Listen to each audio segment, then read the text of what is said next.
Hey guys, I'm Beck Cranford and I'm a woman who preaches, and this week we're in Matthew chapter 16.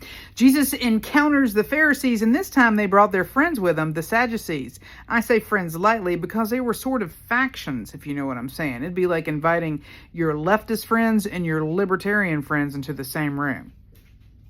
I mean, maybe they could get along for a little bit. But anyways, so the Sadducees are there. The Pharisees are there. They had encountered Jesus in Matthew chapter 15 earlier. They were asking him about his disciples who had been, not washing their hands. Jesus fires back at them with Corbin and saying, well, you guys haven't been taking care of your elders. So, there's that. He runs away from him. The word there is like escape. Right, and then it happens again. After he went to Tyre and Sidon, he met the Canaanite woman. Then he goes on, and there's a miracle of feeding people. And this time it's a group of Gentile people in the area. And then they come back to him, right? So they're here. They're asking him some questions. They're getting in his face about it, about some things. They're ready to get him, and he escapes from him again. The word there is kind of like walking away, and he escapes from him yet again. And then we have some interesting stuff. We see that he goes to Caesarea Philippi, which is an extremely renowned evil place in antiquity. It was known for Baal worship, which included all kind of Epstein's Island stuff going on, and some cannibalism and weirdness and child sacrifice and you name it. So that was happening. And then later it became a place where Pan was worshipped in kind of the Greco-Roman pantheon. I got some pictures from there. I went there. Actually, it was quite lovely. It was really pretty when I went there. It was also known as the gates of hell in that area. So there's that. I'm going to come back to it. So Caesarea Philippi, I actually went there. It was really pretty. There was like some springs there in the cave, which I think in the modern Hebrew, it's like Banias al-Hula. It's like Golan Heights, basically, over in that area, Banias. Or it was called Panias, too, like Pan, Panias, Banias. It's been inhabited for like 2,000 years until the Syrian population fled and their homes were destroyed in Israel during the Six-Day War. But Mount Hermon is over there, which is interesting. There's some throwbacks to the Torah about Mount Hermon, which we'll talk about. But it was really neat, though. It was also had like a big thing happening in the Hellenistic and Roman times. Like the cave of Pan was there. Herod the Great constructed a temple there dedicated to Augustus, who was a Caesar. Philip the Tetrarch used the area. There was a lot of stuff happening over there. You see the city, you'll see it pop up in the Gospels of Matthew and Mark under the name of Caesarea Philippi.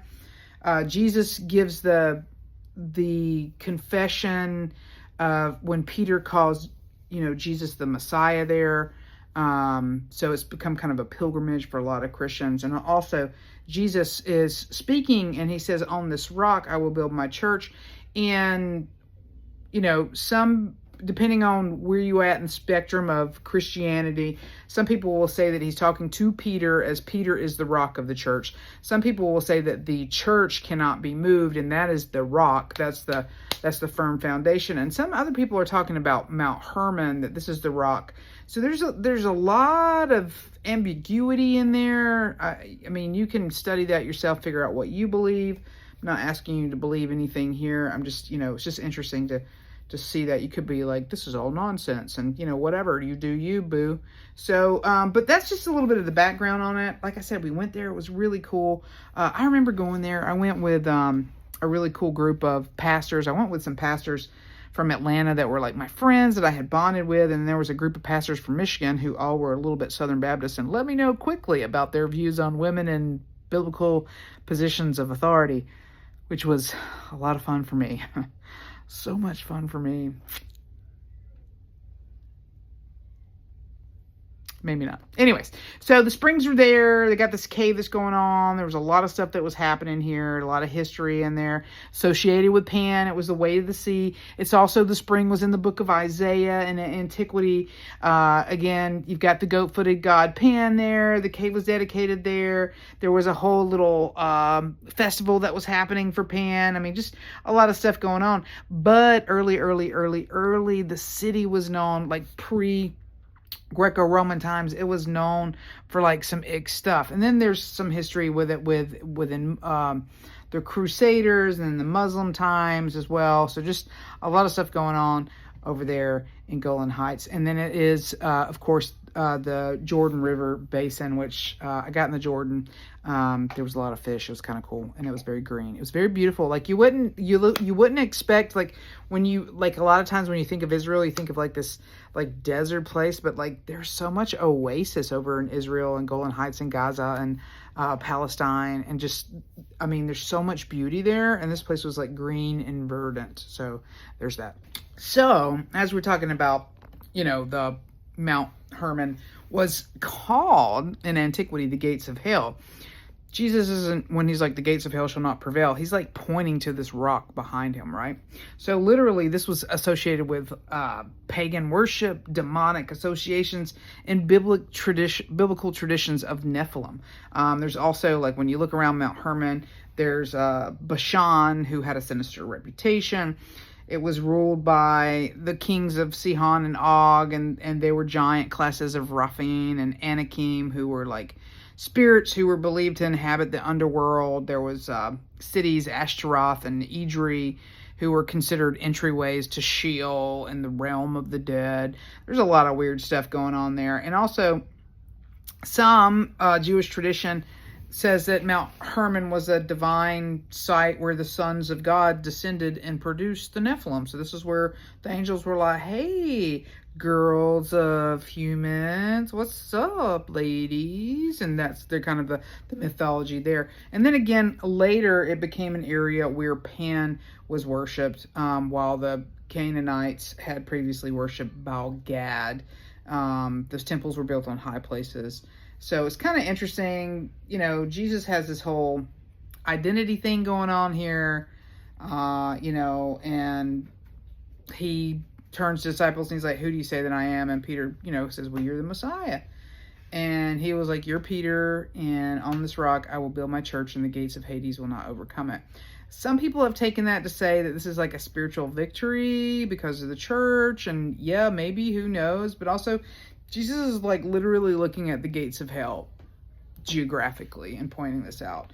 So there's a lot of theological implications here about cosmic and terrestrial evil, and how those things are not, not going to do jack squat to the church. Unfortunately, we know that in church history, there's been a whole lot of evil, and even evil perpetrated by the church.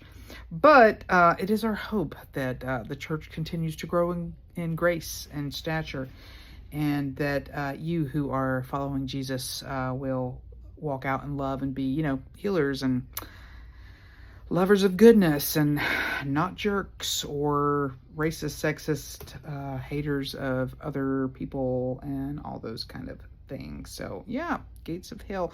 Interesting. Mount Hermon, Caesarea Philippi, where this whole thing is happening over here in Matthew 13 through 20.